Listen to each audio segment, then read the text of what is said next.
Hello and welcome everybody to KSB TV Kryptosparbuch. Today, I am not alone. I have an interview partner as well, but I am alone in the sense that Alan is not with me. He is busy with other projects, a lot of work to do. But today we are talking about a new token who has launched. And no, sadly, it's not Pulse Chain and Pulse X. We are still waiting for that. But it's something related to that, and we are talking about the Karn token today, the Carnival. And for that, I have invited KB, the developer of this whole new smart contract system, because it's like several smart contracts which interact with each other.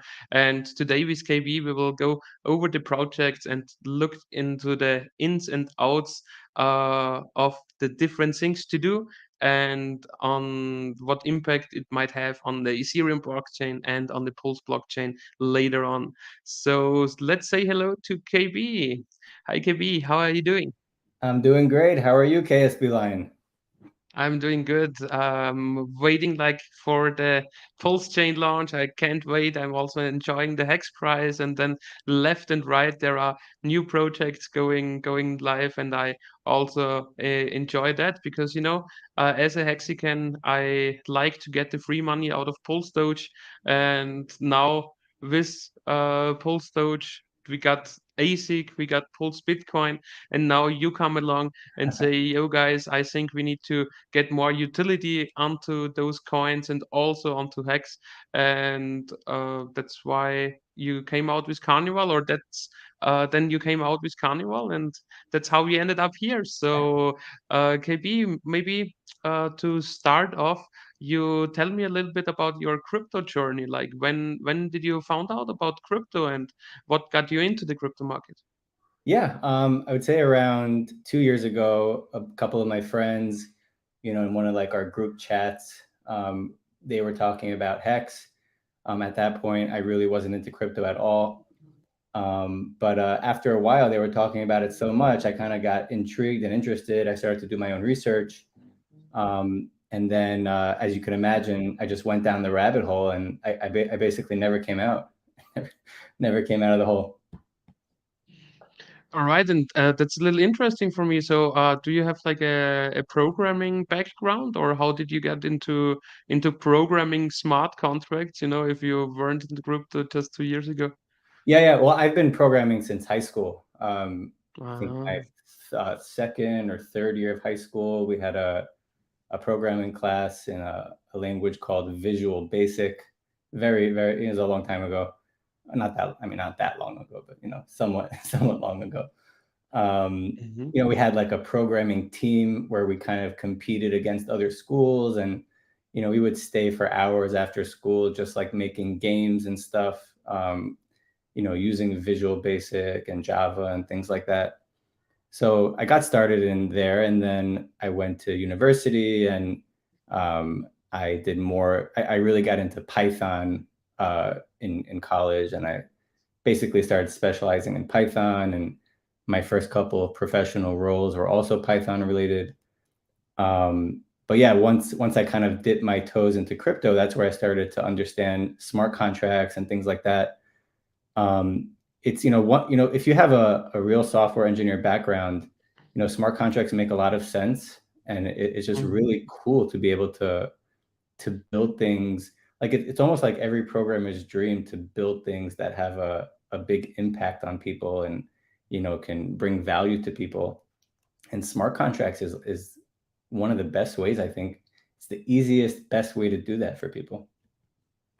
Yeah, I like the smart contracts as well. Yeah, I don't like the abuse of the wording, because a lot of people out there are like saying that they have a smart contract and then they have admin keys, and that's like against the definition, I guess, of Yes. a smart contract. It's so funny. Yeah. Today there was a tweet that I saw. I don't remember exactly who it was, but there was some exploit. Who was it? Let me think for a second. There was some exploit for millions of dollars. Oh yeah, was it Safe Moon or something like that? Yeah, SafeMoon. I heard. Yeah, I saw like a news line of that as well. Yeah, So SafeMoon got hacked. Yeah. so what the the reason they got hacked, because something called like upgradable, like basically their smart contract was upgradable. And like you're saying, it completely goes against the idea of, decentralized finance. And, I basically, when I was making the Carnival and Pulse Bitcoin lock, I definitely have that foundation crammed in my head, like absolutely no admin keys,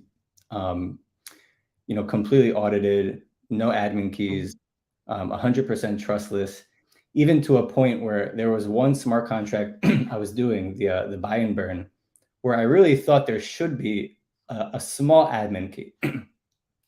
I thought it would be beneficial actually for everyone. But I opted not to put it in because I knew I knew no one would like it.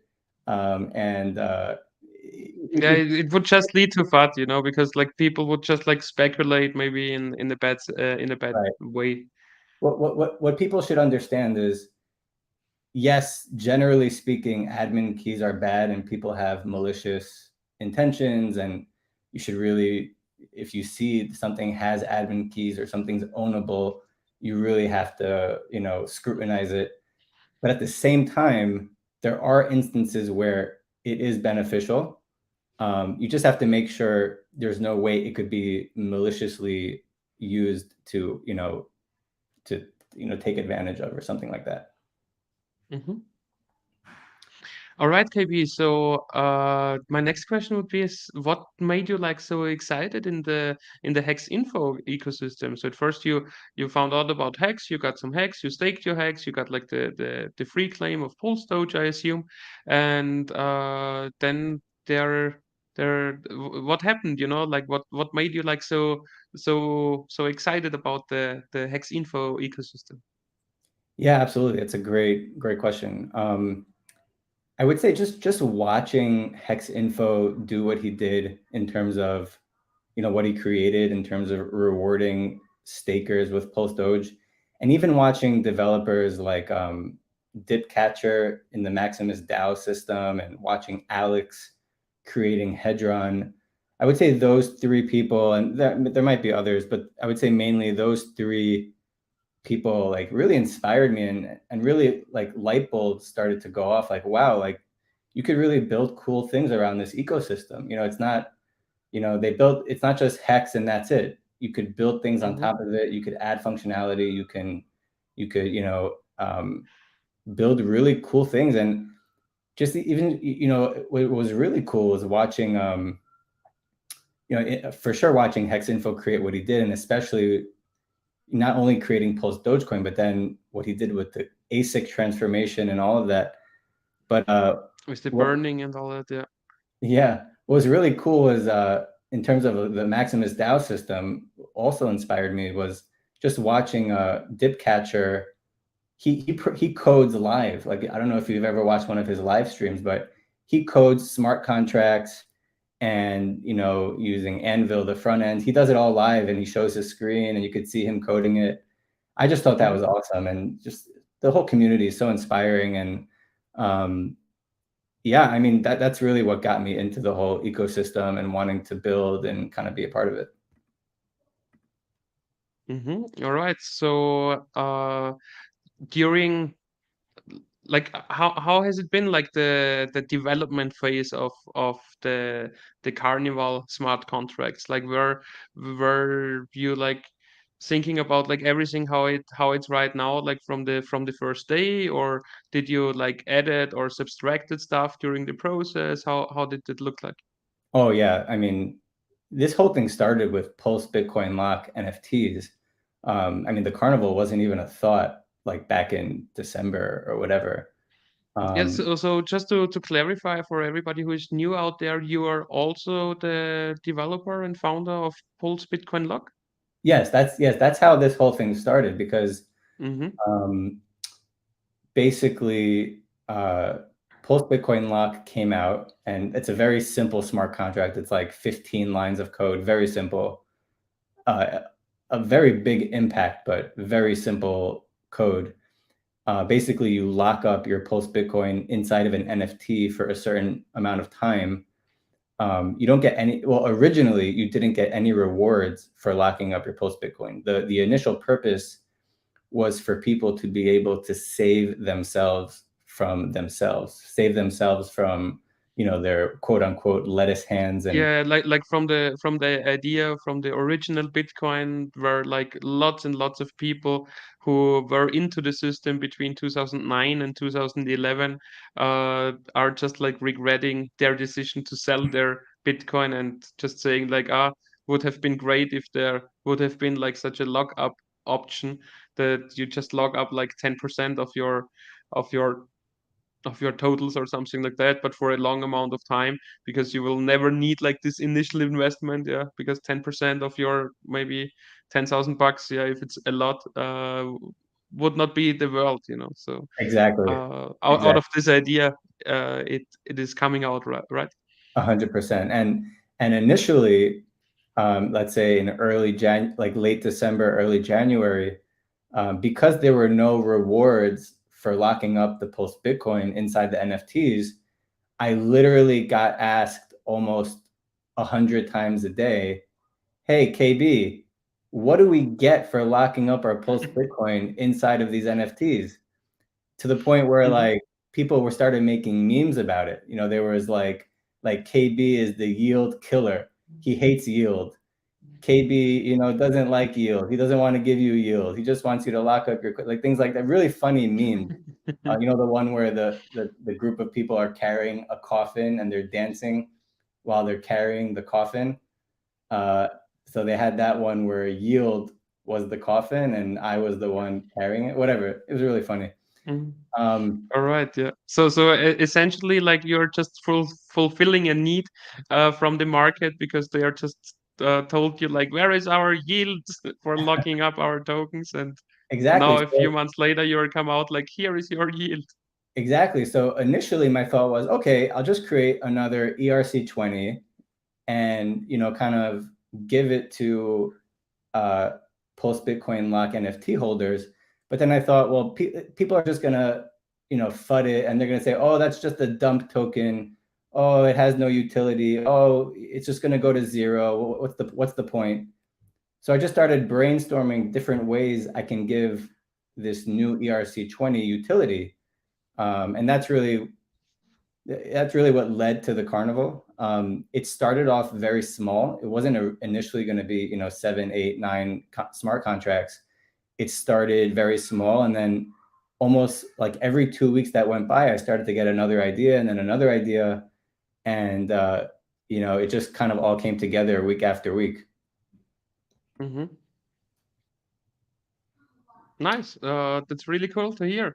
And how do you like it so far? So we are like still within the first 24 hours after you launched on the Ethereum mainnet. I know you tested everything, yeah, a lot before you started, and just wanted to make sure that everything works fine. And I mean, so far I haven't heard that anybody has any problems besides like the high gas fees on the Ethereum chain, but that's not your you cannot solve that. So anything, any issues, or everything works fine, or Yeah, what I is your mean, feeling like after the first few hours? yeah, I mean, I released the white paper, not this past Sunday, like the Sunday before that. So Like around, 10, yeah, like 10, 12 days ago, no? Something like yeah, that. around 10, 12 days ago, right? And you know, we had like a 1 week sacrifice phase where I was trying to raise some ETH, you know, to support the project. And you know, as you probably saw, some of it went towards the initial liquidity pools, and also, believe it or not, Ethereum gas fees are so expensive. It costs around, like, I think I spent over 3 to 4 ETH just deploying all the smart contracts and being able to test everything. Very crazy amount of ETH to deploy Yeah, everything. and then like if you're the initial creator of the liquidity pools, then you are also paying a lot of gas for this initial transaction, what I know. Oh yeah, yeah. It was probably like 30 to 40 bucks for each pool or something like that. Okay, that's reasonable. I saw like 120 when I once tried it. Okay, Oh, whatever. oh, so great. Uh, Perfect. and I And I saw there are like 0.3% pulls. Any reasoning behind that? Like why 0.3? Why not 1% pull on the exchange? I just thought that was the norm to do 3. Isn't that like the normal? That's the one pretty most people do, or something like that. Yeah, I mean, Uniswap usually tells you like for new exotic coins, it's like 1%, and for the more established, bigger volume coins, it's like 0.3. So, for example, all the Hex Info coins initially had a 1% pull. It's just that Pulse Doge is on a 0.3% pull. Oh, I had no. I just thought like the default normal thing to do was 3. I don't. I didn't really know that. Yeah, it depends like what the goal is, you know. If the goal is to get a good amount of fees, then the 1% pull is obviously better. Oh yeah. Um, but You anyways, mean it was just like a you mean the side 3? note. You mean the 3% pool would be better if the goal is to get fees? No, it's 0.3%, and not Oh, 3%. oh, you're saying most coins that start out as new coins, they should do the 1%, and more established coins should be the 0.3. Yeah, exactly. Oh, interesting. Yeah, I don't. Yeah, my goal was not to get fees, so I'm happy with the 0.3. Yeah, I know your goal is probably like that more and more people are using the Carnival dApp, right? Yeah, for sure. All And the different functions, and that also brings me like to the next point of our interview here. I would go ahead and share my screen and bring up the Karn white paper, and maybe we go over it, but really quickly, because like the in-depth white paper you already have like a different stream for that. Is there anything else you want to share with us beforehand, or should we start right into it? yeah, nothing to share at this point. All right. Let's see. Here we are. The So I no, actually sorry. I'm removed. I'm I'm on the wrong paper. Here is the Google Drive document, like where So the you white might paper have is on. you might have Sorry. an older version of the white paper, because I see it's still in red. So it's not that big of a All deal, right. but you might want to go to the DApp, and you can go to the white Yep. paper tab and click download on the top. Oh, you can just like go scroll through it like this. Fine. All right. That's fine also. Be- Because actually, I just wanted to go through the table of contents here really quick, and maybe we just give the people like a elevator pitch on all the different stuff, and after that we can look here through the app, because I guess we don't have a stream already like where we looked uh, through the tab, through the different options you can do here. I also connected the KSB account here, so we can look through everything. We also have like Asic miner going there. We have some Pulse Bitcoin in here. We have some Pulse Doge in here. So there is a little bit to see. But I didn't created a a Pulse Bitcoin NFT yet with the KSB account. So let's start here. Would you like to give us the elevator pitch of the PulseDogecoin staking? Yeah, absolutely. So, I mean, the idea is that initially PulseDogecoin had no utility. It was just a reward token for hex stakers. Then Understood. a little bit of temporary utility was added by giving people the ability to transform their Pulse Dogecoin into Asic, which reduced the supply by over 50%. I think it went from 6 million to like 2.6 million in supply. Yep, Um, exactly. Yeah. and then the idea was, well, people were asking, well, what utility will Pulse Dogecoin have now? And that's really where Pulse Dogecoin staking comes into play. You basically stake your Pulse Dogecoin for 90 days. Everybody stakes their Pulse Dogecoin for the same 90-day period. That first 90-day period is going to start in the next 29 days. So for the next 29 days, everyone's going to have the ability to stake their Pulse Dogecoin. And then after the 90 days is over, there's going to be a 10-day reload period where everyone can unstake their PulseDogecoin and also collect the rewards that they earned by staking in those 90 days. Should I take a pause and let you kind of reflect on that, or should I continue explaining? No, that's pretty good. I guess I will just switch here in the app between the white paper and the actual things, because then the people can have a better look during our explanation. So I just will go here onto the stake Pulse Dogecoin site, and you Cool. already did explain it like pretty good. We see here the timer, the initial 30-day timer, right? And then we have a 10-day to withdraw principal and rewards and stake again. So now we have like 30 days, and after so when the timer here is gone, we just start the staking, right?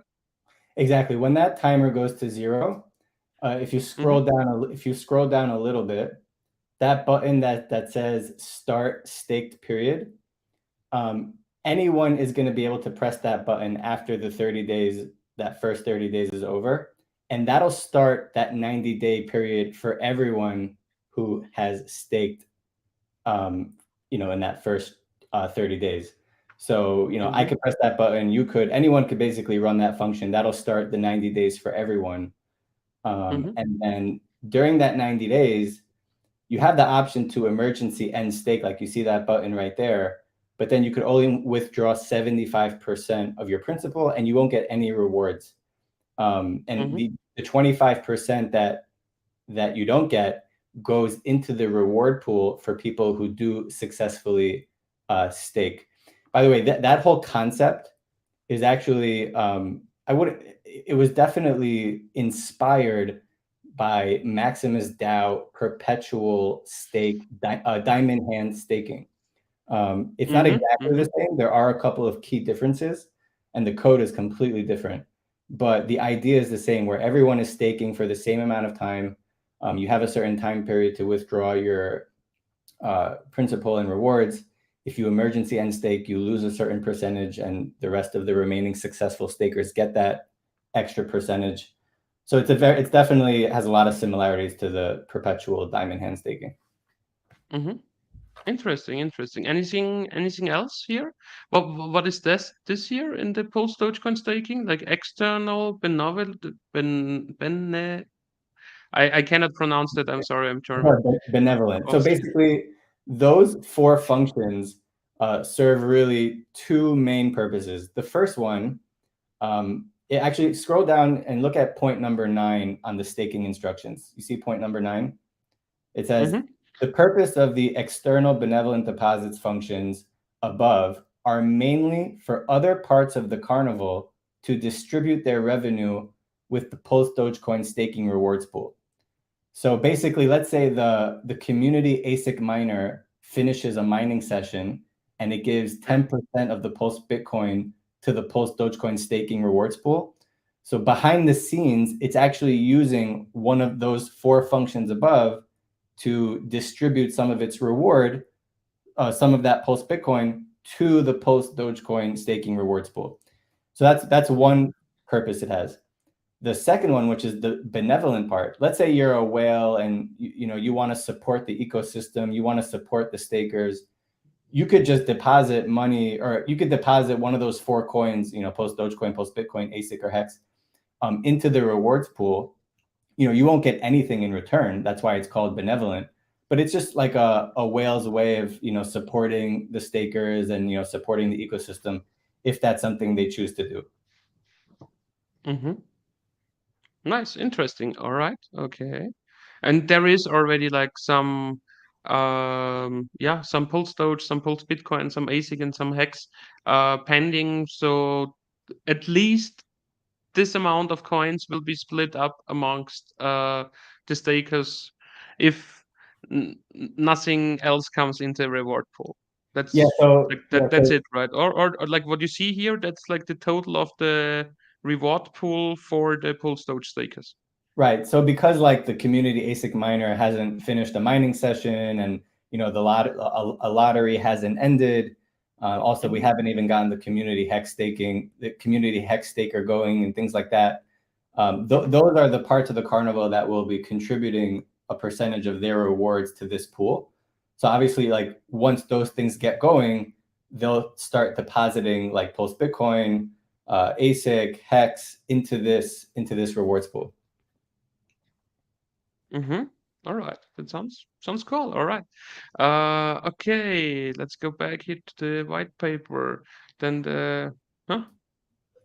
Yeah, here we go. Then this next point. Okay, the Pulse Bitcoin lock NFT rewards. I will just make the quick elevator pitch here. So what you can do in order to earn free Karn, so that's like the free Karn page here, is to lock up your Pulse Bitcoin, like we already talked about your initial project, the Pulse Bitcoin lock dot app, and there you can choose a amount of Pulse Bitcoin for an amount of days. You add a picture, you can add a comment as well, and a little tip for you: if you want to, you can also put 0 if you don't want to. And um, the the essence of it is like you lock up your Pulse Bitcoin in order to get yield on your Pulse Bitcoin in form of free Karn tokens. And yeah, maybe you take it from there and explain a little bit like how that works.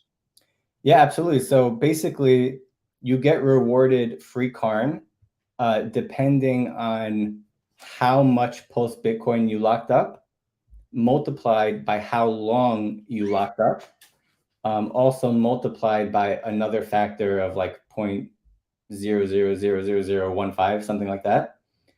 And the maximum kind of reward calculation for that is 1,000 Pulse Bitcoin and 1,000 days. So basically, anyone who locks up more than 1,000 Pulse Bitcoin for more than 1,000 days will get rewarded in free Karn as if they had locked up 1,000 Pulse Bitcoin for 1,000 days. So kind of like 1,000 is the cutoff line for locking up Pulse. It's the cutoff for like the maximum amount of rewards you can get in Karn. All right. Do you know like how much we already have? Here. Yeah. Oh, yeah, So if you 505,000 times 1,000? yeah, like if you go to Pulse Bitcoin Lock .app Yes. and you click on analytics on the top, Analytics. There we go. it actually Corky. yeah. Corky side. So if you Shout out to scroll, Corky. So awesome, awesome dude as well who did made like this stat site here where he has like additional stats for the community. So where do I go on this side? you just scroll a little down, I think. Yeah, here we have the mining, we have the supply, we have the burn. Right there. Oh yeah, the burn and the Yeah, lockup there you go. time. There you go. Oh, it Yeah, looks a little supply, different Asic because supply plus burn. you see where it says 25%. So basically, there's 1.7 million Pulse Bitcoin locked right now, and it's 26% of the total Pulse Bitcoin supply is locked up for an average of 3 years. So the average of 3 years are like basically the 1,000 days, right? Yeah, yeah. And I mean, if I go like to the NFT side here, and I go with the search options for 1,000 Pulse Bitcoin and for 1,000 days, this filter gives me 505, Not bad. which is like 44% out of all of them. Not too shabby. Yeah. So, all right, cool. Let's go back to our depth. So, all right, so that's how you can earn free Karn. You already explained the formula. If people have like more questions about the formula, they can just go in the Telegram chat. There you already posted a little yeah, Absolutely, little yeah. sheet as well where people can look it up. And when it comes to the free Karn, what I know, there is like a little yeah, a little bonus to get like now in the early days, right? Yes, yes. So basically, because of the way Karn rewards were calculated, people who locked up their Pulse Bitcoin before launch are actually lost out on some Karn. So what I had to do was kind of build in a mechanism which actually gave a certain bonus to people who locked up early. So I posted in the Telegram chat the actual formula. You want me to go through the formula right now? No, that's why. So if people want to, uh, oh yeah, the bonus formula, you mean like the 1,350 minus your ID times divided by Exactly. 10 or something like that, no? Exactly. So basically, the whole point there is you are compensated for what you lost out on by locking up early, and you also get like an extra Karn on top of that. It's something around maybe 75 to 150 or something like that extra or something like that. Mm-hmm. I guess if you lock up your NFT right now, I guess it's a little less, if Yeah. So I'm not mistaken. yeah. So right now we already have 1,200 I think NFTs. So if your NFT ID is, let's say, 1,200. So 1,350 minus 1,200 would be 150 divided by 10 becomes 15. So 15 multiplied by your daily reward. Let's say your daily reward is 1.5. So 1.5 times 15, which comes out to like 22 or 23. So you'd get 22 Karn as your bonus. The people who like locked up very early, let's say your ID was 0, you're probably going to get like 180 Karn as your bonus. But again, even though one is bigger than the other, it's the reason is because the person who locked up early is losing more. The person who's Yeah, locked. it's losing out on days, yeah, because it's like from the time they register, they only have like the remaining days. Like if they Exactly. already like served 30 days, they will only get like more free Karn for the remaining 970 days, right? Exactly. And by the way, I'm noticing now I developed the Karn app on a very wide screen. I have very wide screen. So I'm noticing the on your screen, it's not Yeah, I the. need to do this. I need to do Oh, this okay. in order to, Okay. and then I still have like If point. you like zoom out or zoom in, does it become more responsive? Let's try. I guess not No. so much. Okay, never mind. On my screen, it looks really good. Would you like to go ahead and share your screen? I mean, I don't Um, care who is doing the screen share, you know. I mean, here, if you also have like a test account connected, maybe, or if not, then maybe we stay with mine.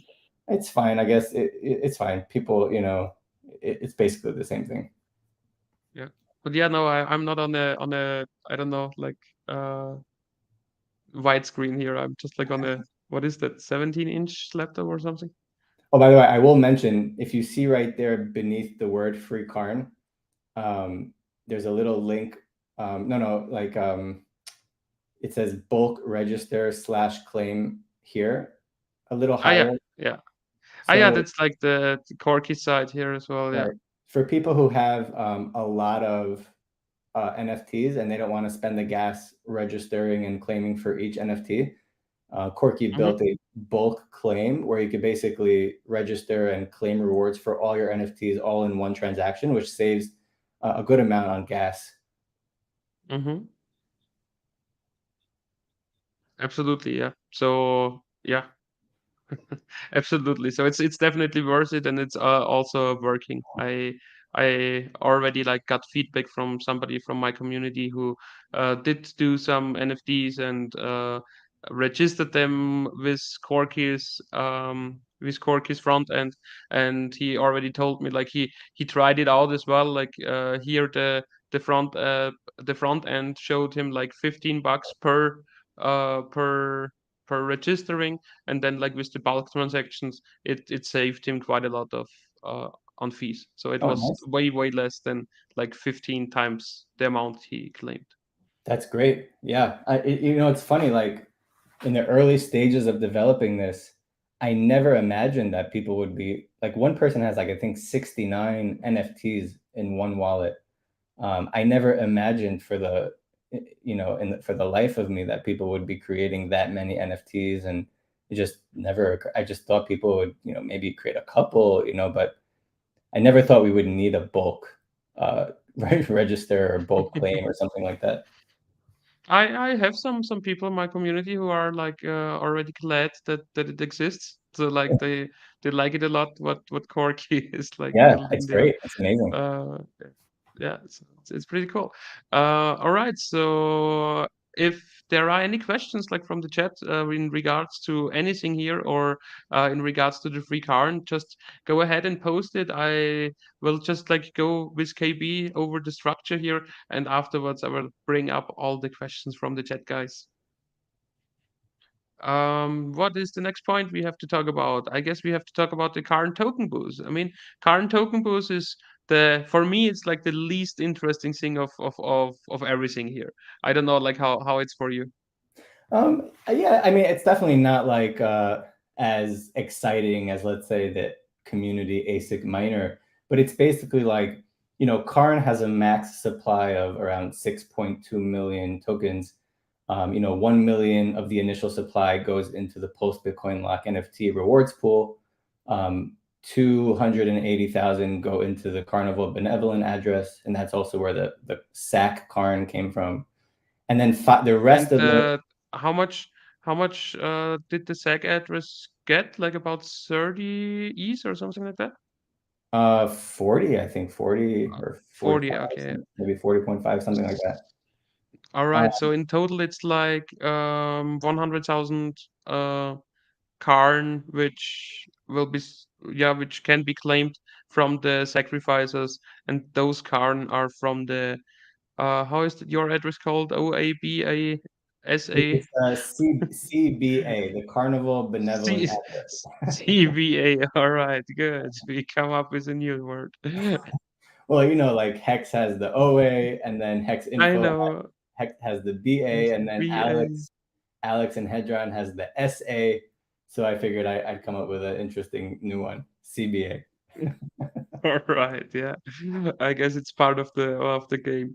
But yeah, let's talk a little bit more about the current token boost because I guess it's like so right now it's not an interesting play because you would need $1 to mint one Karn out of there, and then the price on Uniswap is like less than $1, so it's not really worth to mint it out there. So what purpose does the token boost have? Yeah, that's a great question. So in my view, like, you know, let's say you're a post Doge fan. You know, a lot of Hexicans own post Dogecoin, and if I were to guess, I would say, you know, it's obviously going to be a percentage of the post Dogecoin community that went into ASIC and post Bitcoin, because it started with post Dogecoin, and then some of those people transformed their post Dogecoin to ASIC and started mining post Bitcoin. So there are a lot of people out there that have post Dogecoin, and they might not be into ASIC and post Bitcoin yet.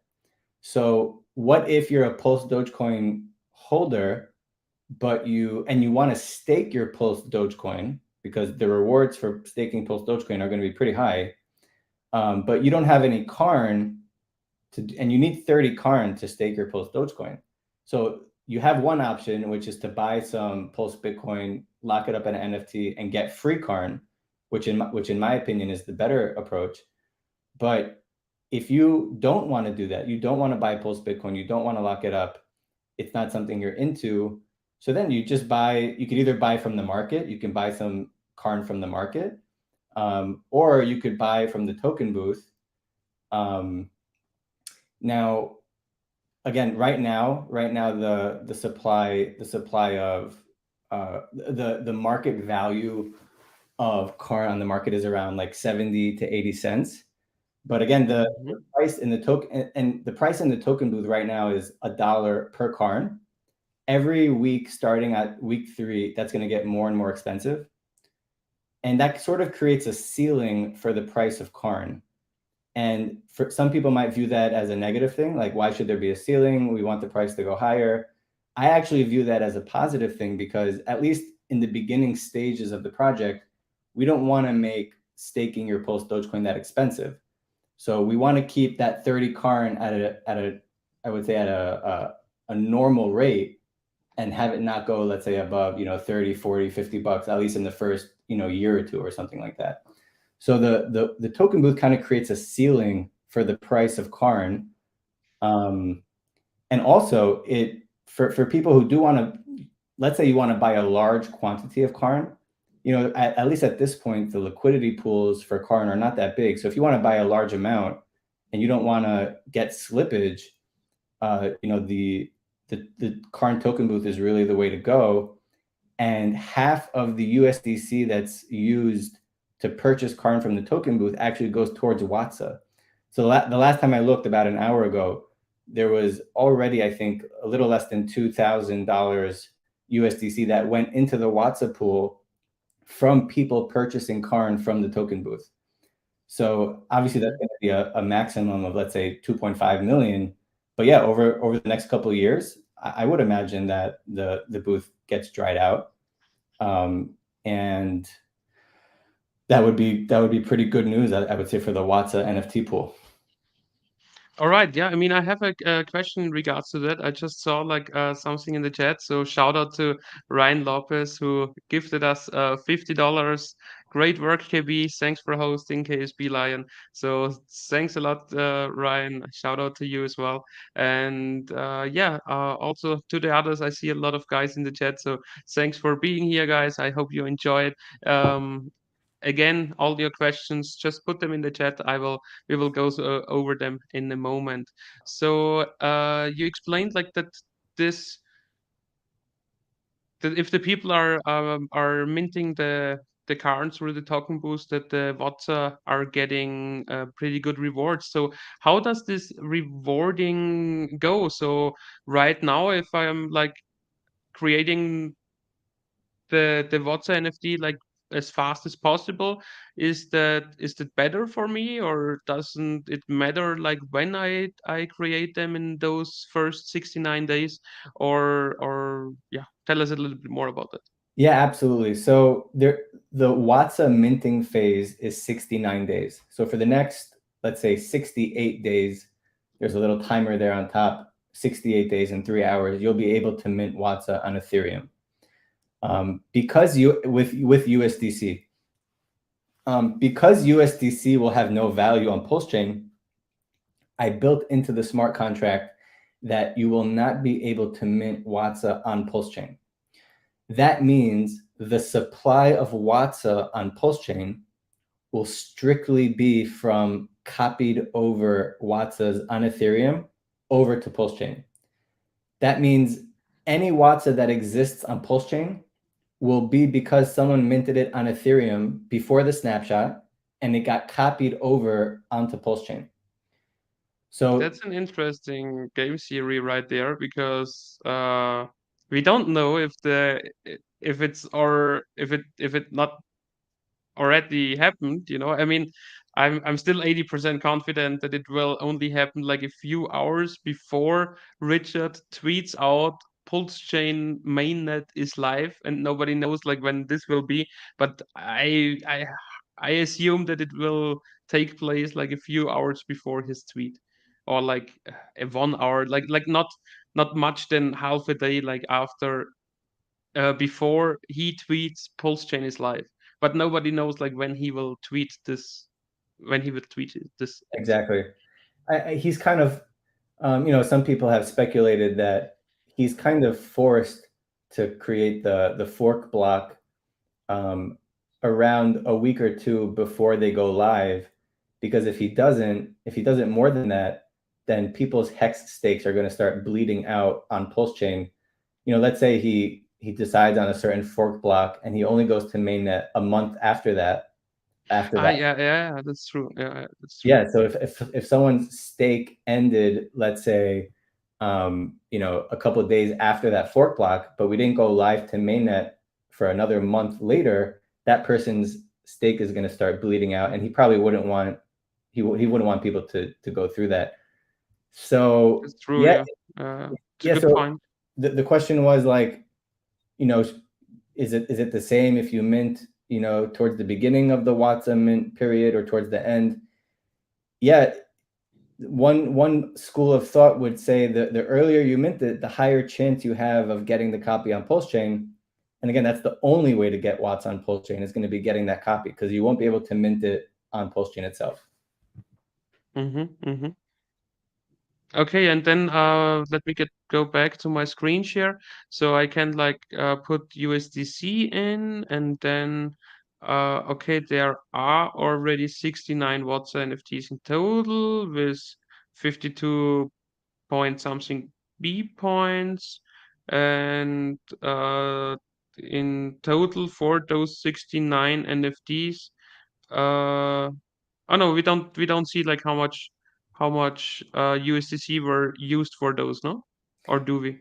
Well, yeah, because one USDC is one M point, and 1,000 USDC is one B point. So right now we have around, it's around already 52,000 bucks. Yes. Oh, okay. That surprises me a little bit. I didn't expect that it will be such a big amount already. That's interesting. Yeah. Again, I don't know if this will be the same as the other Watza in the Hedron ICOSA community, but if I'm not mistaken, they have around 20 T points, which comes out, I think, to around 20 million. Again, they have a much bigger community, and that, you know, Yeah. Alex is more established. But if you really understand what Watza is, and you're in this for the long term, it's the lowest risk, highest reward part of the carnival, because and you don't get to access the rewards for a long time. So it's really a long-term play. But again, low risk, high reward. You just mint some and you wait like 40 years. and then at the end of the 40, it's like almost like a retirement account. Because if you're one of the last people who are holding a Watza NFT, you're getting 100% of all the coins that are sent to this pool. So the bigger percentage of the pool you have, and the longer you hold it, the more coins you're going to get when you finally burn it. All right, and then I just like get all 6 different assets, right? When I burn it like sometime in the future, I get like, according to my points, yeah, versus the total points, I get the a portion of PulseDoge, a portion of PulseBitcoin, a portion of Asic, a portion of Karn, a portion of USDC, and a portion of HEX, right? Exactly. And again, those pools, I mean, cool. it looks low, but for example, let's say when we haven't talked about this yet, but let's say in the Asic community miner, when all the Asic is released from the trapped pool, 40% of that Asic, 40% goes here, yeah. Right, exactly. Half the USDC used to purchase Karn from the token booth goes here. You know, HEX, we haven't, you know, hasn't even been launched yet, but the HEX community staker, a big percentage of that's going to go here. You know, the Pulse Bitcoin. And then like, where is the Karn coming from? Because I see already like 52,000 nearly. So that's like proportionally, that's like huge. Yeah. So if you go to the free Karn page, so like it says in the white paper, every single time someone claims free Karn with their Pulse Bitcoin lock NFT, a duplicated amount of Karn is sent to Watza. So let's say you claimed 1.5 Karn every day. So that same 1.5 Karn will also go to Watza. So it's actually, when you claim 1.5 Karn, it's actually 3 Karn that's being sent out of that pool. 1.5 to you, and then 1.5 to Watza. All right. Okay. Okay, but if like the free Karn pool is dried out, then also like the Watza reward for Karn is kind of dried out, right? Yeah, but if you go to the buy and burn tab right there, right above Watza, yeah. If you look at the last button all the way at the bottom, actually the second to last button. So basically, every single time someone spends some Karn as fees to, let's say, participate in PulseDogecoin staking or the Asic miner or the lotteries or whatever other rides we add to the carnival, 10% of that goes to that button right there. And when you press that second to last button, all of that Karn will replenish the free Karn pool. So, hey, look, and you're doing it right now. Look at that. Perfect. No, just I'm just like curious, like how much it might cost right now with Oh, yeah. 25 Gwei, and it shows me $12, 1160, 0.065 ETH. Yeah, seems kind of normal. So, so in that way, over time, yeah, you know, especially once everyone gets their bonus and then the daily rewards are just, let's say 1.5, I'd imagine this will replenish it, you know, to, you know, yes, it might dry out over time, but again, the more the Carnival is used, the more Karn that's going to go back into that pool. All right. Mm-hmm.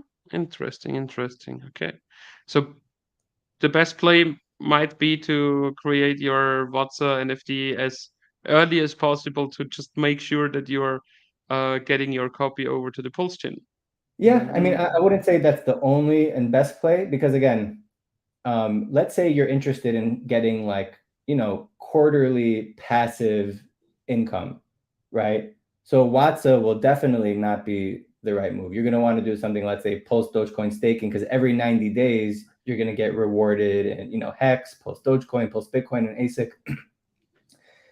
You could theoretically do that with Watza by creating like a ladder, you know, have one come out in a year, another year, or every quarter, or something like that. But in my view, you know, Watza is more the more beneficial Watza is going to be is if you As hold long it as you long. hold it. Yeah, because then you get a bigger percentage of the pool. So for example, I for the audience out there as well. So once Alex started with the Hedron and Icosa system, we had also the Watza NFTs. And what I did, for example, I have a family wallet where like all the kids in the families, you know, my niece and nephews, have like their own wallet where I put it a stake there in 2020. And you know they got like the free claim of PulseDoge, they got like the Hedron on top of them. And once when the Watza NFTs came out, I minted the free Hedron on their stakes and created the Watza NFT for that, because you know they will need to wait until the end of their stake anyways. And obviously, you know, for the kids, I made a 15-year stake, like in 15 year for their birthday. So they are all like 5,400 something days around that, you know. I Oh, guess one is nearly with 5555 because it just fitted, you know. And I'm like thinking about doing the same right now, you know, to mint the free Hedron, you know, sell it for USDC, and then mint a Watza with those USDC, and just hold it like to like another, how long is it, another 12 years. yeah. I gotta say, like Alex's, you know, Hedron, Icosa, Watza NFTs are, I would say, by far, probably my most favorite asset in the Hex community. The game theory is just, in my opinion, like it just like HEX Stakes and you know, Pulse Bitcoin Lock NFTs. It incentivizes you to hold long term, but in such a way where you're not only are you getting daily yield, but the amount of yield increases with every day that goes by. Because, you know, with the Icosa Watza NFTs, people are burning like 5 to 10 to 20 Watzas every day. It's insane how many people are burning their Watzas every day. So every single No, day. I really I didn't, I never looked it up, you know. I did it for the family wallets. I know that the yield is pretty good, you know. I know that they, if you like did it on the first day or something like that. I did it on the second, I need to say. Then you already have like at least 100%, at least your principal back or something like that, Yeah, what I'm, I I'm like remember. 100. I'm And yeah, I 100. didn't know that so much people are already like getting out of that. I mean, it's just stupid, you know, if you think about it, like even after less than a year, you have 100% of gains in there. So just think about it, like what will happen, you know. But yeah, I mean, if it's for me, you know, please end your Watson NFTs, because then I would get more yield. Yeah, it's incredibly interesting how many people and how often they're burning them. And there are Twitter accounts that are dedicated to announcing every time someone burns a Watza, they announce, you know, how much they burned and how many were burned. And there's someone who came out with a whole statistical analysis webpage of like, you know, how many Watzas there are, how many are being burned, and pie charts and graphs and things like that. Nice. So I love the Icosa Watza, but I also love these Watzas because the assets that you're getting here, you know, besides the fact that you're getting, you know, post Dogecoin, HEX, you know, post Bitcoin, Asic, USDC, Karn, these assets are deflationary assets. So when you burn your Watza, I don't know if people know this, but it's minting the Icosa from scratch. It's not like you're getting the Icosa from a pool. When you burn your Icosa Watza NFT, it mints the Icosa. Now, Icosa is tied to the value of HEX, so that even though it's inflationary, but the value, you know, if HEX goes up over time, the value of Icosa also goes up over time. But in terms of If these assets, people don't sell Icosa. right? In terms of these assets, they're, you know, post Dogecoin for sure, which is a deflationary asset. Post Bitcoin, very deflationary.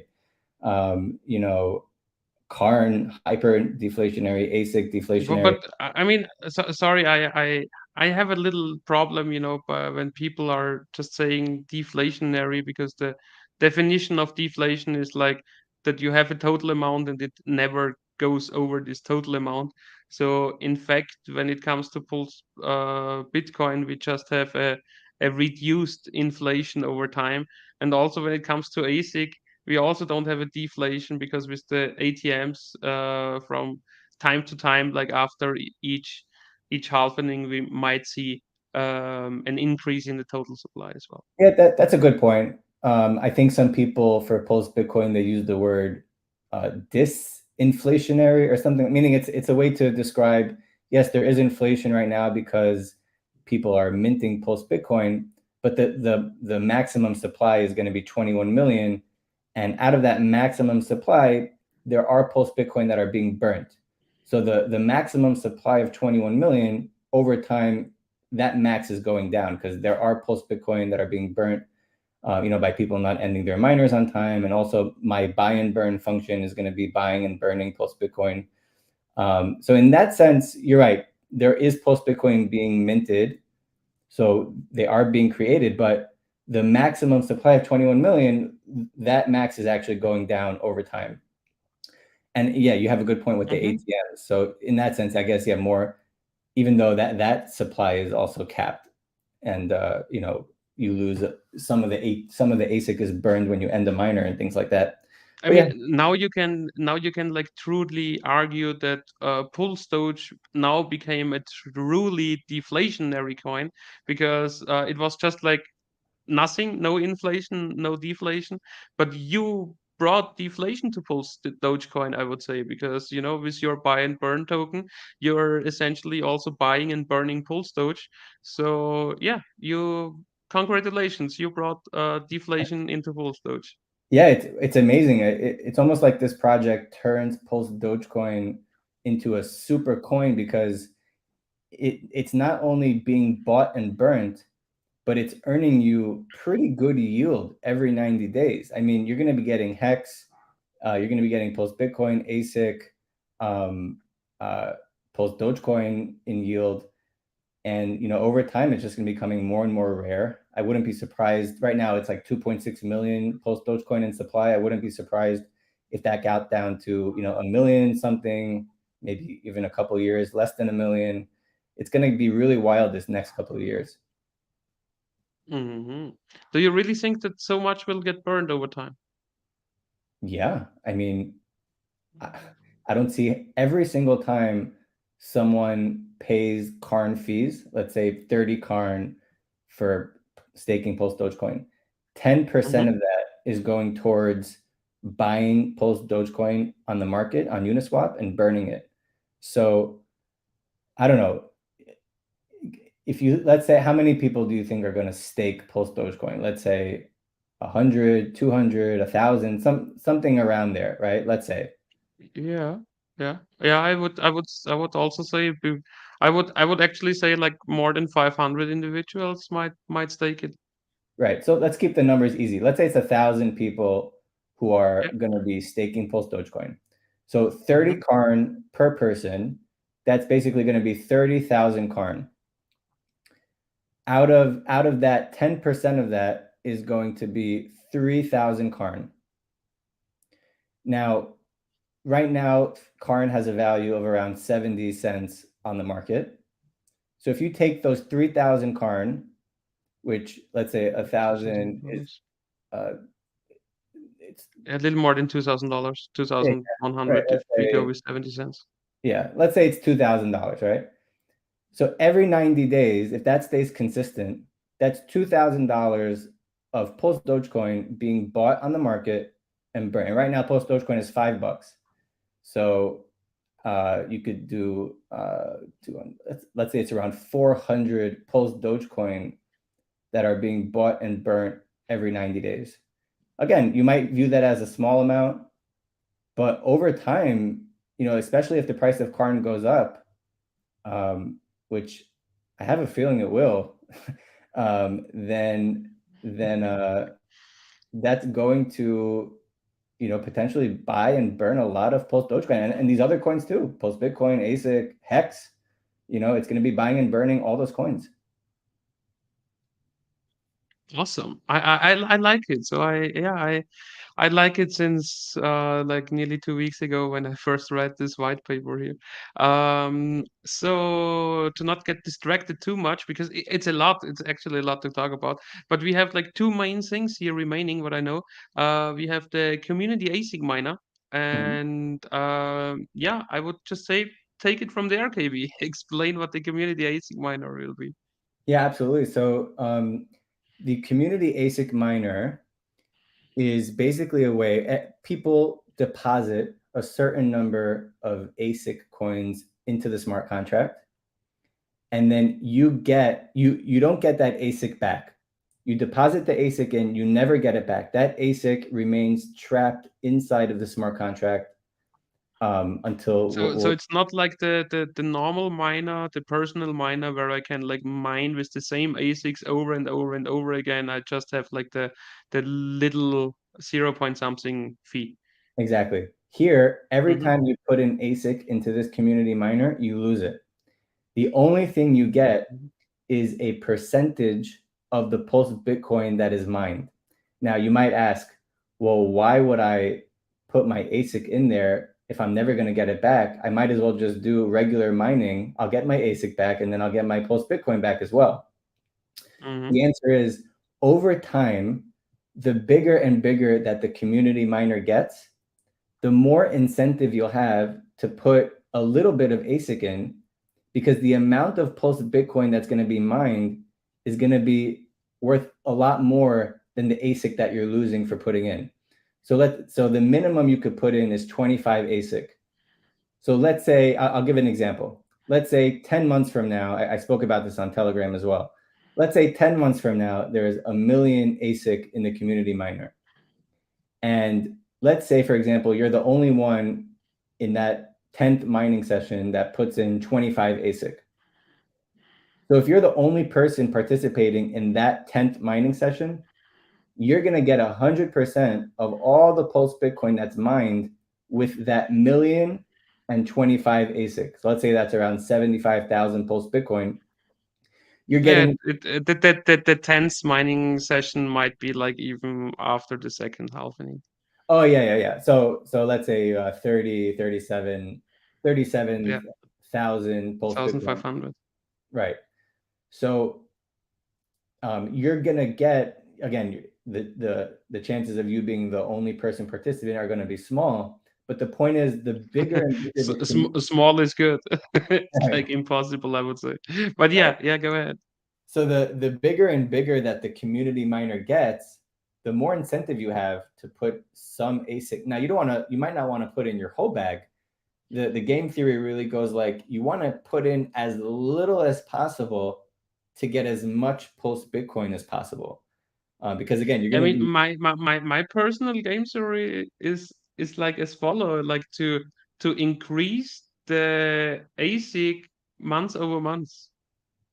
Yeah, again, there's What you so put many in different there. ways. There's so many different ways to approach it. That, you know, that is one way, because like I think where you're going with that is because every subsequent month, you know, you're getting a bigger and bigger percentage of the the more and more pulse Bitcoin that's being Yeah, mined. of the old ASIC miners, you know. So if let's say like you start in the first months with 25 ASICs, the minimum, and then in the second months there is, I mean, we already see like over 5,000 ASICs in there, so we already know that there will be at least over 5,000 ASICs additionally in the second mining session, right?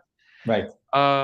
So yeah, and then like in the second session maybe you put in like uh 50 ASIC, you know, double the amount, and then you get your share, and in addition like the share of the community ASICs, and months later, you know, you maybe you double down again, you go with 100 ASIC. It depends a little bit like on this number here, you know, like the total ASIC deposit for the upcoming session, because the higher this is, the more it's worth.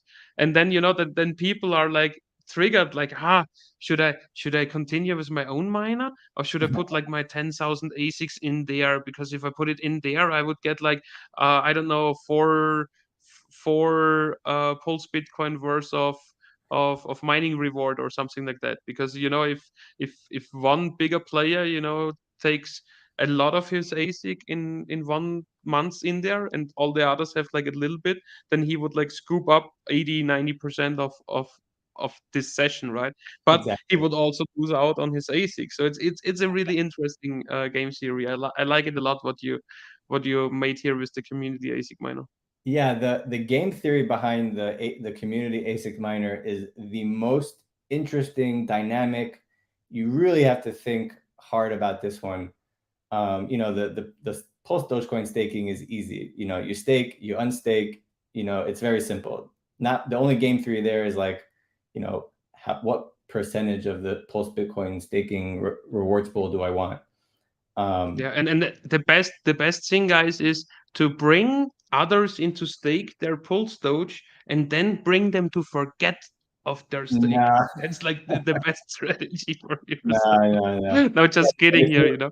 But It's I actually, guess it will happen, you know, because it was a big surprise for me when Corky showed his stats side, you know, with the forgotten ASIC miners, how much addresses are forgetting about their mining, you know.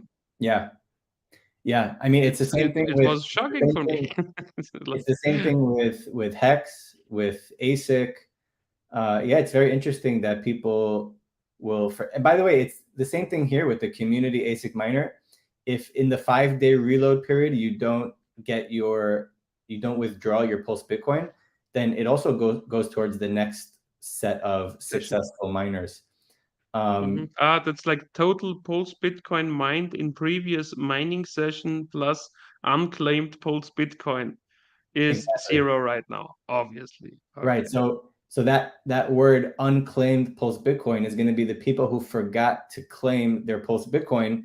That Pulse Bitcoin is going to go towards the rewards of the next miners. hmm Interesting, yeah. Interesting. And when it comes to that, it will be just the same on Pulse Chain as well, right? Yeah, everything Uh, besides everything in the Besides the token boost, right?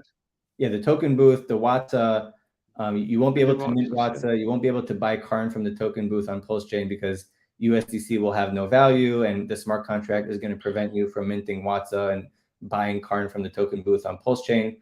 Mhm. Also, the lottery, we're going to have to make a new lottery for Pulse Chain because the lottery on Ethereum uses the Chainlink VRF oracles. Yeah, I was about to ask you that, like, but do we have anything else to say about the community ASIC miner? I don't think so. No, I guess we explained everything here. Oh yeah, except for that box right there. So Yeah, basically, the trapped ASIC release core. Yeah. right. So it's actually one of the really interesting parts of the game theory here is, you know, you might be wondering, well, what happens to all of the ASIC that gets trapped in the smart contract? Because you don't get it back; it just stays there.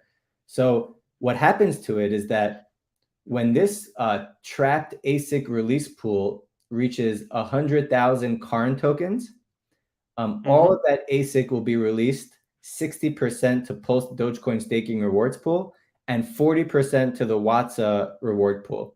Now, who's going to put the Karn into this 100K Karn pool?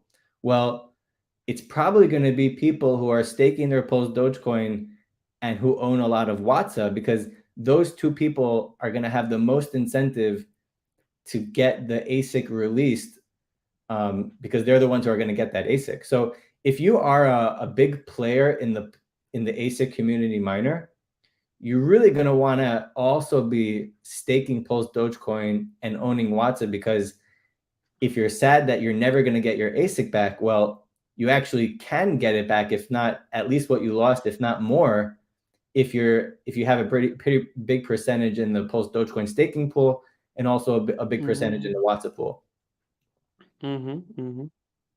Understand. That's interesting. So, but those Karn, like, in order to release it, they are not coming like from the 10 Karn. You need to participate in each and every month's mining session. You really need to deposit new Karn, right?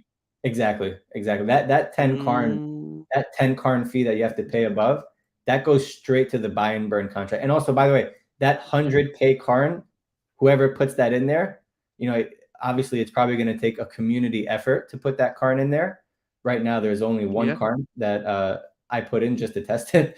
But all of that 100K Karn goes to the buy and burn contract. So 10% to buy Pulse Bitcoin and burn it. That's going to be 10K Karn, 10K Karn to buy and burn Hex, et cetera, et cetera. And then, I mean, when you say buy and burn, but that also means that yes, those 100K Karn, they are like buying, but now buy and burn. So they, no, but still, at first you put like 100,000 Karn into there, and then you essentially put 100,000 Karn into the free market as well. Yeah, because that 100K Karn the contract uses like the Karn in order to buy up all the other tokens. So it would push like more liquidity on the Karn side, it's going to push on the decentralized. Right. That would, and anytime Karn is used to buy and burn those other coins, that pushes the price of those coins up and the price of Karn down. So it's buying and burning, let's say Pulse Bitcoin, that'll push the price of Pulse Bitcoin up, and then Karn will go down so it's really going to be like a mini sale on Karn. Every time someone buys and burns those 4 coins with Karn, it's a sale on Karn, and it's going to be boosting the price of those 4 assets: Hex, Pulse Bitcoin, Asic, and PulseDogecoin. Interesting.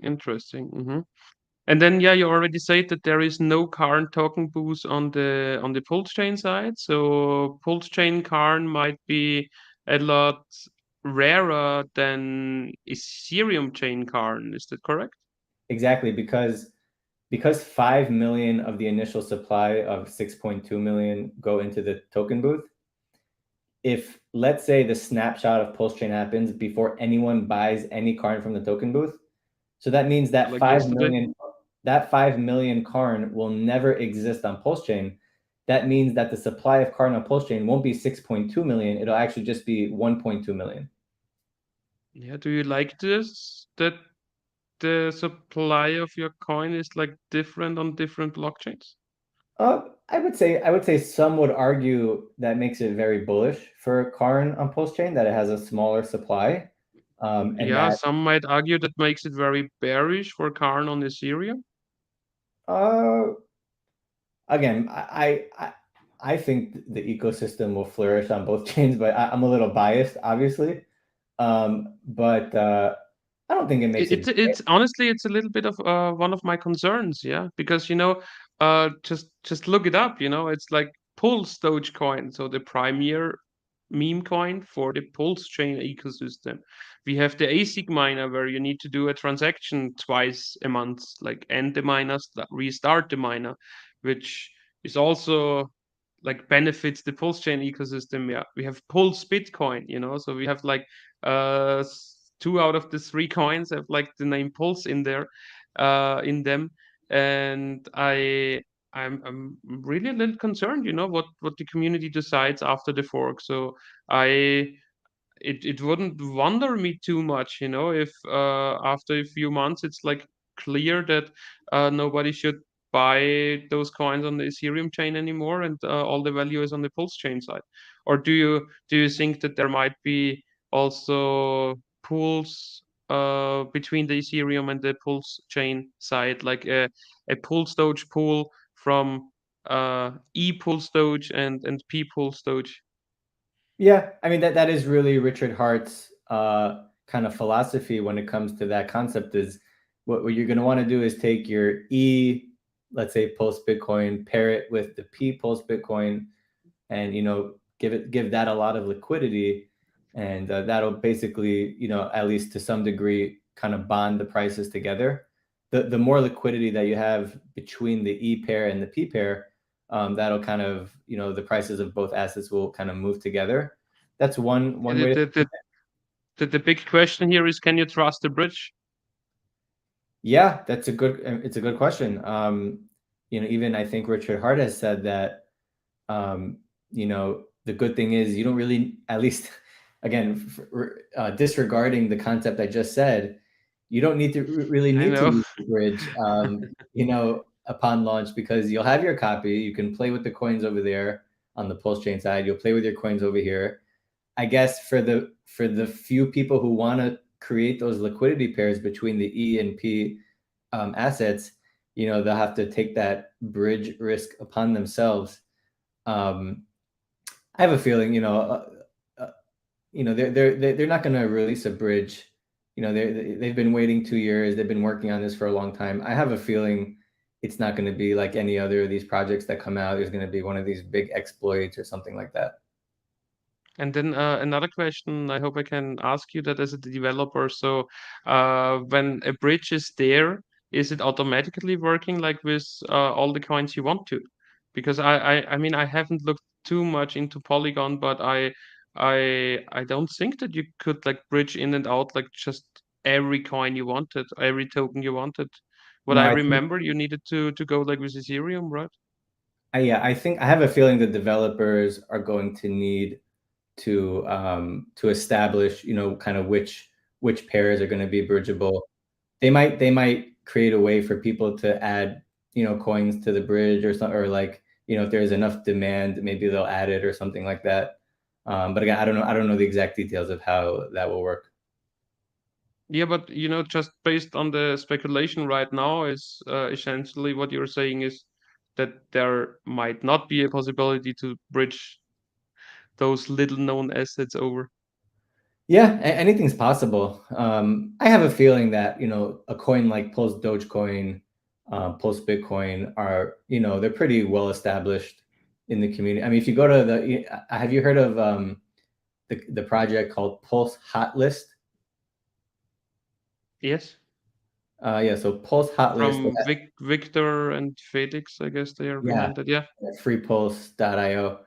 yeah. Um, Pulse Bitcoin, if you just go to the home page on that chart and you see the list, they have Pulse Bitcoin has a 95 rating.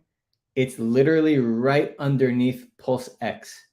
Now, I'm very bullish. Obviously, I think everyone is on Pulse X, Pulse Chain, and to have Pulse Bitcoin be right under Pulse X, and I think they both have a rating of 95. Maybe Pulse X is 96 or 97, something like that. But just the fact that Pulse Bitcoin is right underneath Pulse X, that says a lot to me. Happens to be Pulse Dogecoin is only, I think, 66. But that's before. Yeah, I don't know like why they have like why PulseDogecoin has such a low rating there. Well, again, there's history. There's I think the founder honestly is very misunderstood in the community. People have misinterpreted things he said, and there's a lot of history and baggage to that.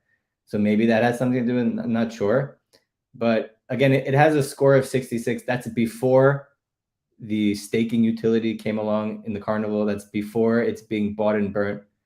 I wouldn't be surprised if this project came to their attention that it bumped up, 10 to 20 points or something like that.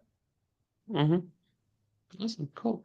All right. Then last point we have on our list here is the lotteries. So please go ahead and explain us why we only see monthly right now, and then like how it will work. Yeah, absolutely. Again, I apologize for the so initially the plan was to have daily and weekly lotteries. That everything was going well on testnet, it was working perfectly. And even on mainnet, when I was testing it, it's working fine. Happens to be because we're using Chainlink VRF oracles to get the random numbers to determine who's the winner for the lottery. It costs a certain number of Chainlink tokens to fetch those random numbers from the oracle. On testnet, it was costing around 0.5 to 0.7 link tokens, which comes out to around like $3 to $5. Not that big of a deal. On mainnet, it's costing somewhere between 5 and 10 Chainlink tokens, which is, it's around 50 to $60. I didn't know it would be that much on mainnet. I thought it would be, somewhat similar. I guess the amount of Chainlink tokens that are required to get the random numbers. But because it significantly got more expensive on mainnet, I spoke with another dev in the community, and basically we thought it made the most sense to make the lottery less frequently, so you have to pay that fee less frequently. So besides that, once we decided on that, it came to our attention that a monthly lottery, I think, is going to be a lot more exciting for the community. I feel like if you do a daily, 6 different daily and weekly lottery, it's going to be confusing. It's going to be... It's just exhausting. It wouldn't be like too confusing, but I mean like nobody would bother, for example, on a day when the fees are high. Exactly. And again, the fees, that Chainlink fee is not for each user. That's going to be, any benevolent... Yeah, but still, in order to buy a ticket, I need to Right. to run a Ethereum transaction, a Ethereum function. Exactly. So not only does it make more sense in terms of the Chainlink fee to do it monthly, but additionally, I don't know if you saw this in the white paper, but the way the lotteries work, not only is the winner chosen randomly, but there's also some randomness in the fact of, will there be a winner or not? So just like in the Mega Million lottery in the United States, and maybe they do this in other countries as well, every time they choose a winner of a lottery, sometimes there's no winner. So that could happen here as well. So randomly... How? Yeah. So there's 2 random numbers that are chosen. One is to determine the winner of the lottery, but before that random number, there's another random number, which basically, kind of like heads or tails, will there be a winner or not? So once that randomness is chosen of will there be a winner, then we have the other random number that decides who the winner is. But the first random number decides whether there's going to be a winner or not.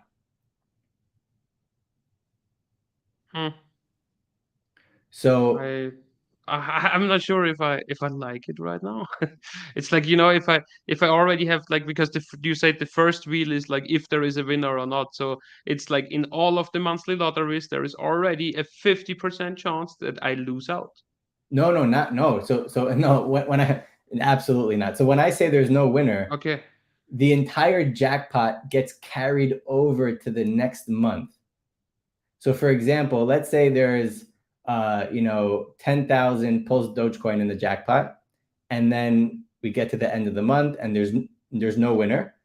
So then that same lottery will continue to the next month. More tickets will be bought. People will say, oh, wow, did you hear there's a $10,000 PulseDogecoin lottery that didn't have a winner? It's going on to the next month. It's just like the regular lottery, like in the Mega Million lottery. Every time in the United States, when there's a big lottery that doesn't have a winner, that's when everyone decides to buy a ticket. The $1 billion jackpot, lottery. yeah, jackpot time, yeah, double jackpot, triple jackpot, and so on, yeah. Right. We have that in Austria as well, and actually, I guess in Austria it's a little different than in America, but yeah, it's We have like the Austrian lottery, and then there is like Euro Millions as well, Oh, which really? has like two more numbers. But whatever. Next question from my side here would be like, why did you choose the number 10 like straight? Because it's like for the PulseDoge lottery, it's like more expensive, and for the Hex lottery, it's like not really expensive. Yeah. For the which one it's really expensive? I mean, it's not really expensive, but you know, for 10 pulse Dogecoin, so you already need like the at least kind of $50 in order to participate in the lottery. So like one lottery ticket is at least $50 plus the transaction fee plus the little bit of Karn. And when it comes to the Hex lottery, you only need like less than $1 worth of Hex plus the transaction fee plus the Karn. So it's value wise, it's like just a little interesting for me. I mean, I Yeah. would have done like 2 PulseDogecoin and 100 Hex, and then Yeah. I mean, everything is like kind of in the same value. that's a good point. I mean, the only thing I could say to that is, we don't know what the value of Hex is going to be, after a year. I wouldn't be surprised if Hex, got to 50 cents, $1 over time. Then So just to clarify one thing, so those will always and forever be like 10 in order to participate. So if PulseDoge goes to $1,000 per coin, then you need like $10,000 in order to get a ticket. yeah. Again, All right. Yeah, we that's could interesting. because there are no admin keys or anything like that. Yeah. There's no way to change that. What could happen in that scenario if enough people want it? We can make a new lottery, for a different price. But Oh, yeah, that's true. Yeah, you can just like add another smart contract and like yeah, let that one die off and so on and that's yeah, it.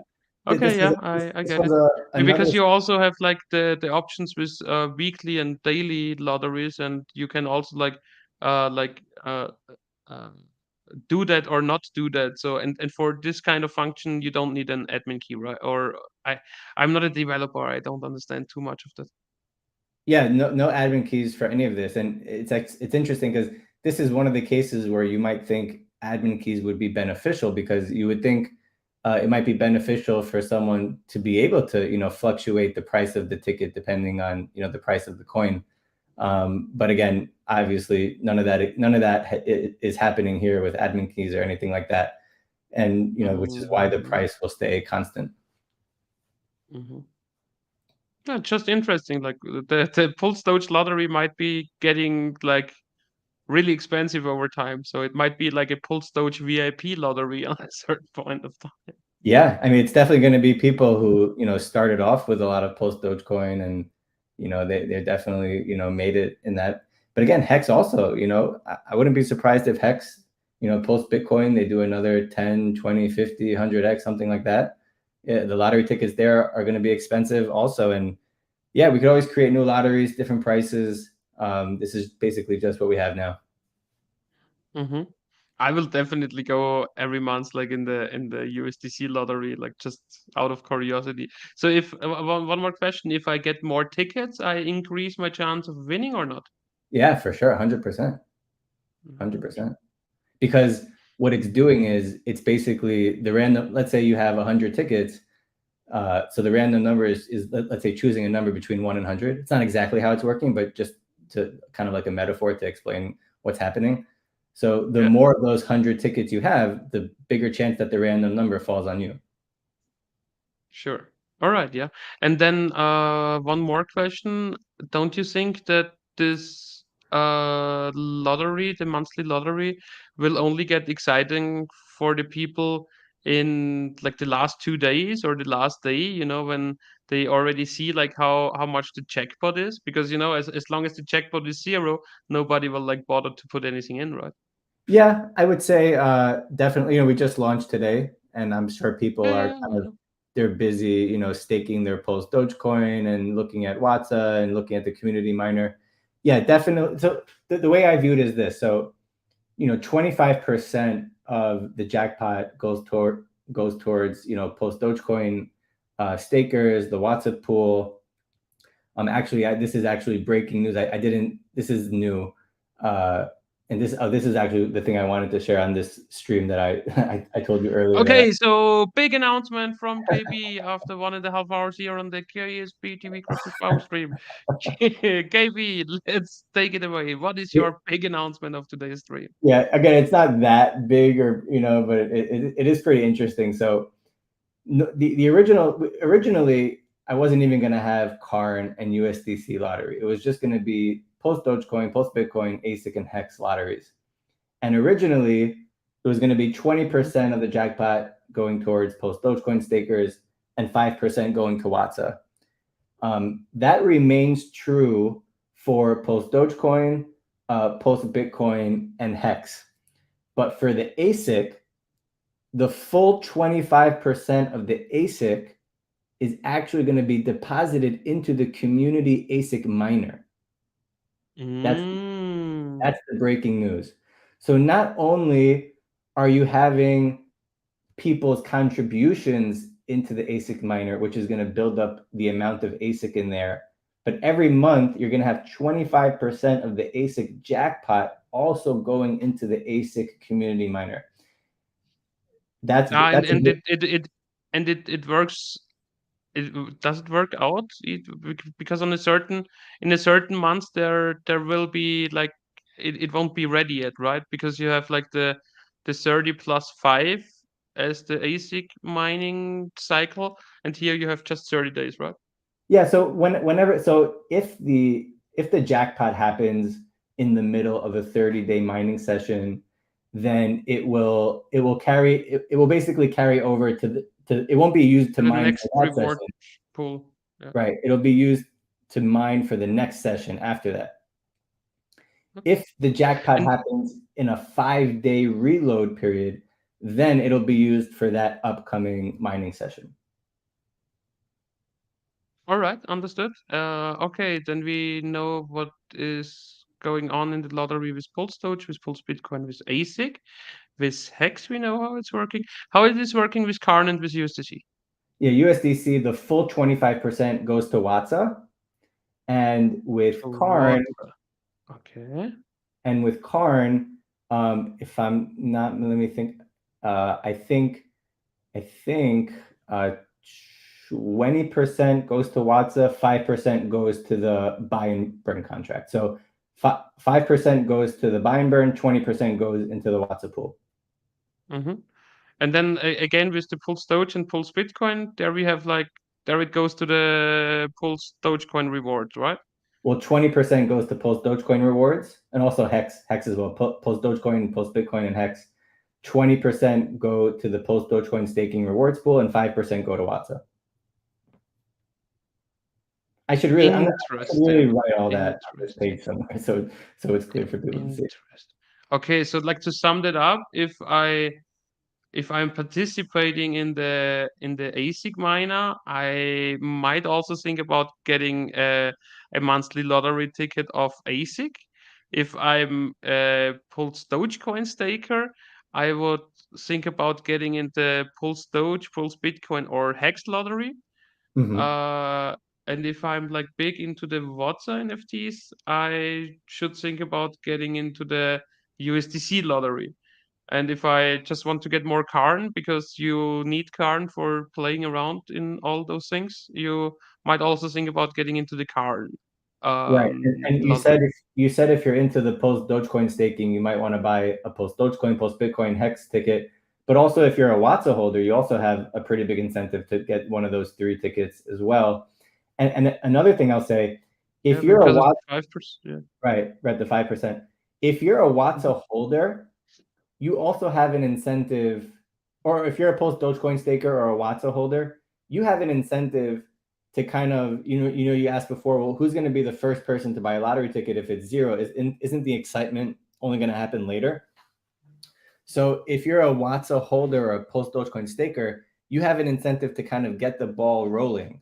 You kind of want to get the lottery started, build up the excitement, things like that, because the more people who participate in the lottery, the more the Watza people are benefiting, the more the PulseDogecoin stakers are benefiting. So it's kind of like the Watza and PulseDogecoin have an incentive to get a ticket, but they also have an incentive to kind of get the ball rolling for other people to get tickets.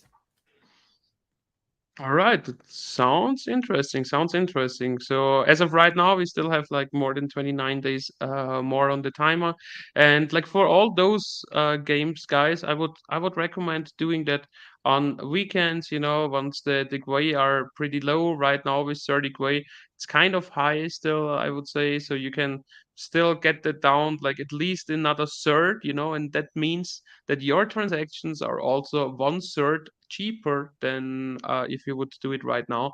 And as you can see, we have like plenty of time to participate in all those things. We have here the 29 days left. We have here the 29 days left. The only thing where we might want to hurry up a little bit is with the Watza NFTs in order to get the copy onto the Pulse chain. And yeah, with the other things, just wait until the fees are cheap, you know, because I hate it when I see that the people are just burning Ethereum because they need to uh, transact, you know. Right. Right. Again, another thing I'll say is like, there's a page in the white paper which talks about, different strategies you can approach, like, should you participate in this thing in the carnival, that thing, should you do multiple things? Just to be clear, another way to benefit from the carnival is really to not participate at all.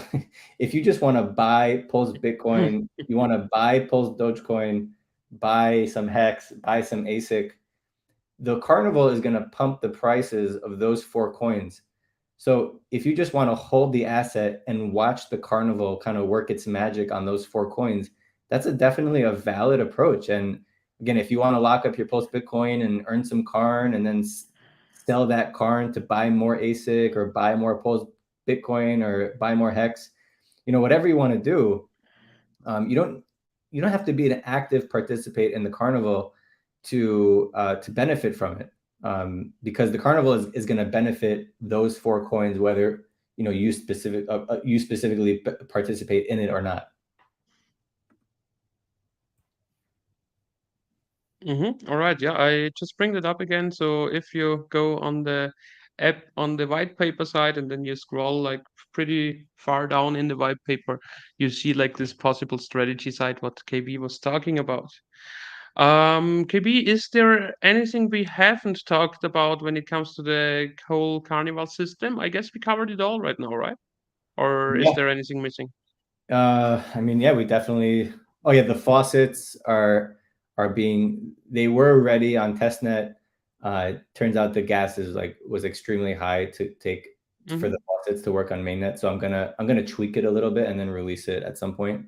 But the faucets are basically, if you hold a post Bitcoin lock NFT, a non-transferable NFT, and you also have in your wallet 369 Karn, you'll also be able to just withdraw from the 6 different faucets once a week. Yeah, besides that, no details have really been released about the community HEX staker, but that's also going to be coming out probably in the next 3 to 4, maybe 5 weeks. That will also go through an audit, very well tested. I think that's going to be very exciting. Yeah, besides that, and again, the Watza, the Pulse Dogecoin stakers, Pulse Bitcoin holders are going to be benefiting from that community HEX staker. Yeah, I think we pretty much covered it all. All right, yeah, then I will just look around in the comment section. There is just like one question. What I see is like, what if, I guess it's a if, what if locked Pulse Bitcoin never unlocks? I guess KB, you tested that beforehand, and I guess there are already people who made like a test lock like of a few weeks or something like that and already burned their NFT and got their Pulse Bitcoin back. Or can you say something to that?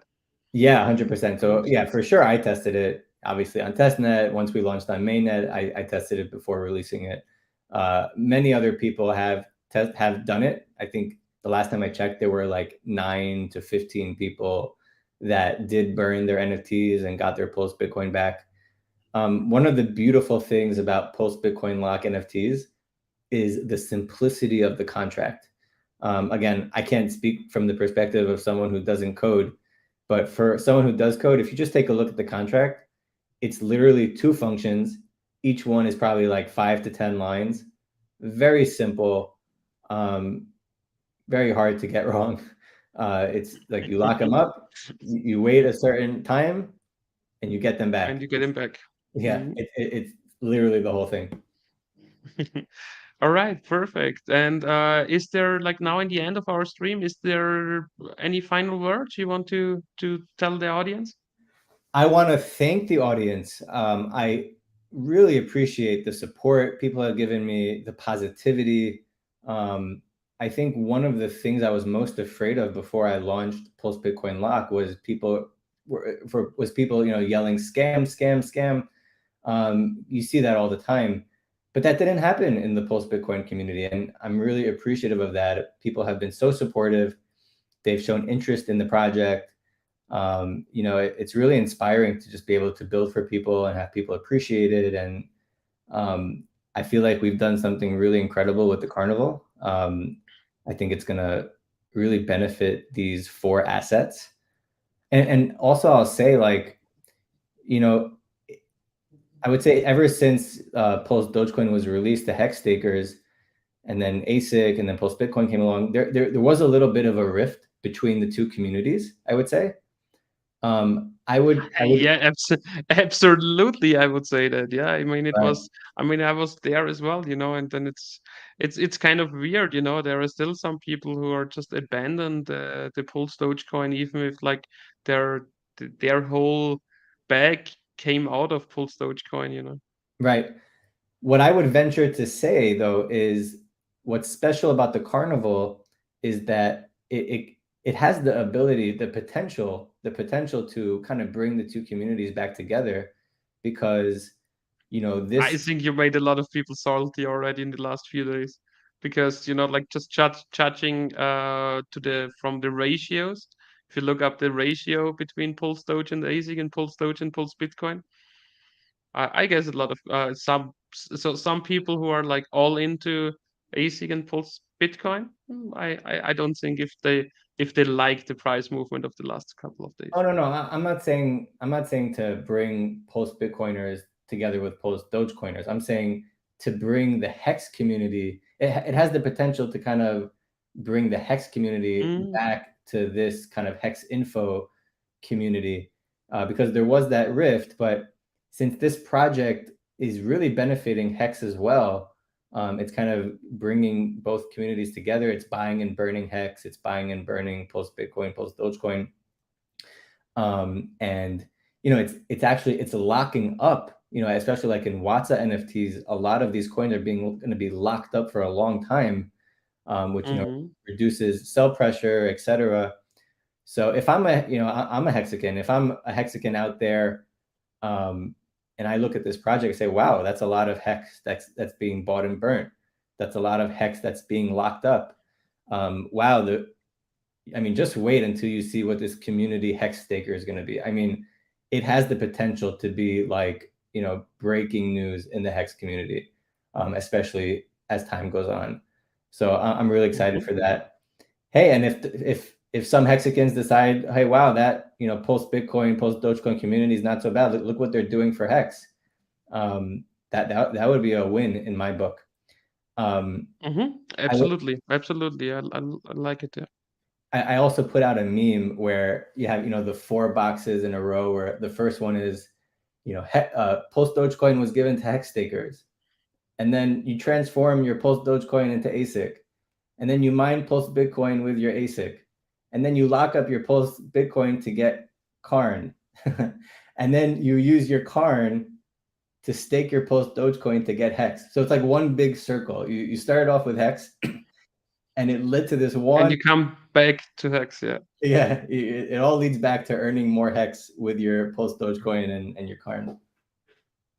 All right. That was an awesome last word here. So yeah, let's bring the communities together again. Let's not like split up. Let's not like argue what coin have like the better utility or the better marketing or something like that, Hex is Hex and T-shares are T-shares and they are beautiful. And Karn is Karn and Karn gives you a beautiful ecosystem for utility on your Pulse Dogecoin, on your Asic, on your Pulse Bitcoin, even extends that by options to earn Karn, to earn USDC, to earn Hex as well. So yeah, you made a pretty good job there, KB. I like it a lot. I wish you all the best with your project. I hope everything runs smooth and that a lot of people are using the new app you built here. And yeah, to you guys in the chat, thanks for listening in. I hope it wasn't too long for you. It's 1 hour 45 minutes, but I did not see like the number of participants drop off anytime. Yeah, if you liked it, please leave a like and subscribe. And I will have a last look in the chat. I don't see any new questions.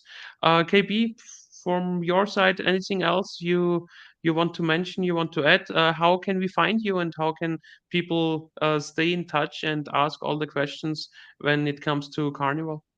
Yeah, absolutely. So if you see on the screen there on the left, it says Post Bitcoin Lock Win. That's my Twitter handle.